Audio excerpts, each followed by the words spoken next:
¿Otra película de ferrocarriles? Sí, de los primeros ferrocarriles de Sudamérica. ¿Acá en la Argentina? No, ¿En Chile, en Brasil? en Paraguay. En Paraguay, ahí nos habíamos quedado. ¿Qué pasó con el Paraguay? Esto. Había una vez, en un lugar muy, pero muy lejano, un país chiquito llamado Paraguay, en el que las cosas iban bastante bien. Paraguay tenía la primera línea ferroviaria de Sudamérica y la primera fundición de hierro, desde donde salía una tonelada de metal por día. Así pudieron botar el primer barco a vapor con casco de acero construido en el continente. Se llamaba Iporá. Paraguay tenía también una línea de telégrafo. El Estado fomentaba la educación pública y gratuita y el porcentaje de analfabetos era uno de los más bajos de la región. En solo 5 años, entre 1857 y 1862, la cantidad de alumnos en las escuelas paraguayas pasó de 16.000 a 25.000. No había latifundios ni esclavos. La tierra estaba repartida de otra manera. El Estado disponía de grandes extensiones que arrendaba a los campesinos. Eran las estancias de la patria, desde donde se producían yerba mate y tabaco para exportar a todo el mundo. Paraguay era el único país de América Latina sin desocupados y sin deuda externa. Algo había que hacer. Qué increíble, ¿eh? Parece un cuento. Pero era real, Mario, ¿eh? Claro. Tan real que según algunos, el Paraguay era un muy mal ejemplo para el resto de América Latina. Sí, está bien. Pero por lo que vi, esto no alcanzaba para declarar una guerra. Bueno, Mario, pero sabemos cómo son estas cosas, ¿no? El presidente paraguayo, Serrano López, un dictador que pone en peligro la seguridad de la región, bla, bla, bla, ¿no? Que le encontraron armas de destrucción masiva. Sí. Al final Bush no inventó absolutamente nada. No inventó nada. ¡Ey, ustedes dos! Si queremos salvar nuestras libertades y nuestro porvenir, tenemos el deber de ayudar a salvar el Paraguay. Tenemos que obligar a sus mandatarios a entrar en la senda de la civilización. Es una gran verdad. Ahora, ¿cómo comienza todo esto? Hacia 1863, Uruguay tenía un gobierno blanco, el de Bernardo Berro, que era aliado del Paraguay. Berro fue derrocado por los colorados al mando del general Venancio Flores.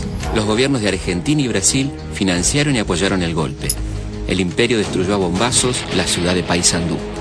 Tras el ataque, el gobierno de Berro pidió la ayuda de su aliado Solano López, y este le declaró la guerra al Brasil inmediatamente. Pero para llegar al territorio brasileño, las tropas paraguayas debían pasar por suelo argentino. El gobierno de Mitre no se lo permitió. Eso sí, permitió el paso de las tropas brasileñas para atacar Paraguay. Una extraña forma de neutralidad. No me digas nada. Entonces Paraguay le declara la guerra a Argentina. Bingo. ¡Oigan! ¡Se declaró la guerra al Paraguay! ¡Mitre va a hablar desde el balcón de su casa! ¡Vamos! Pará, Mario, pará. ¿Va a hablar Mitre? Tranquilo. Pero, En mayo de 1865 se firma el Tratado de la Triple Alianza. ¿que lo firman quiénes? Argentina, Brasil y el gobierno uruguayo, ¿no? El objetivo era derrocar al gobierno paraguayo Solano López y una cosita más. Hay más. Hay más. El Paraguay se iba a hacer cargo de todos los gastos de la guerra. Está bien, pero mientras dura esta aventura al Paraguay, ¿quién garpa todo? Bueno, ahí está la frutilla de la torta. Pedimos un préstamo. ¿A quién? ¿Vos te acordás de la primera deuda externa? Sí, se la pedimos. Rivadavia se la pide a la Baring Brothers. Claro. Sí, una estafa total fue eso. Exactamente. ¿Le volvimos a pedir plata a la Baring Brothers? Claro. Ah, nos tapó el agua. ¡Al fin se declaró la guerra! Según el oficialismo, la Triple Alianza significaba un acuerdo entre los países que querían la libertad. Sin embargo, lo firmaba un país como la Argentina, que apenas si podía mantener el orden interno a los tiros. Con Uruguay, que tenía un gobierno establecido por un golpe militar. Y con Brasil, Mario, una monarquía que tenía en ese entonces más de 2 millones de esclavos. ¡Viva la libertad! Ciudadanos, en 24 horas en los cuarteles, en 15 días en campaña, en 3 meses en Asunción.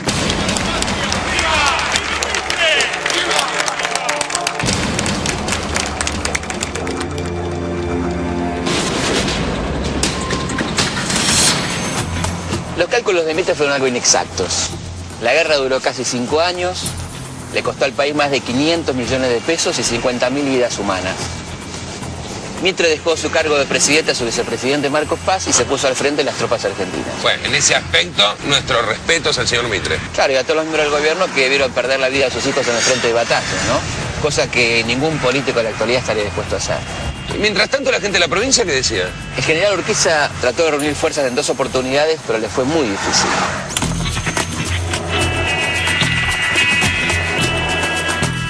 ¿Qué está pasando, carajo? ¿Qué es esto de que se van? ¡Mi general! ¡Tenemos un prisionero! Traidor. Mierda. ¿Por qué me abandona, soldado? No es contra usted, mi general, pero nos está mandando una guerra que no queremos. ¿Qué estupidez es esa? Es la guerra de la patria. Entre Ríos se parece mucho más al Paraguay que al país de Mitre, señor. Algunos hombres quieren sumarse al enemigo. ¡Cansate, traidor! ¡Cállese! ¡Cállese!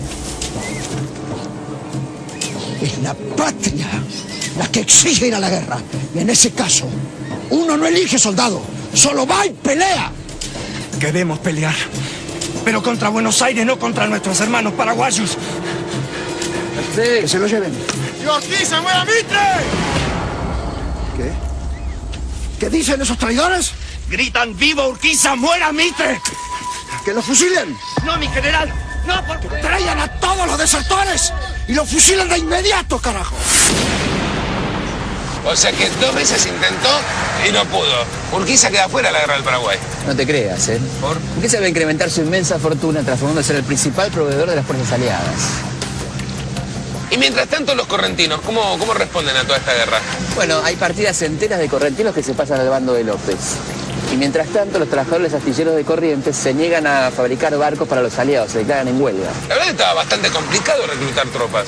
Sí, al punto tal que muchos soldados argentinos son enviados al frente engrillados. ¡Engrillados! Tremendo, los guerreros de la libertad. Y eso no es todo. Los soldados paraguayos prisioneros eran obligados a combatir contra su patria y algunos eran vendidos como esclavos por los brasileños.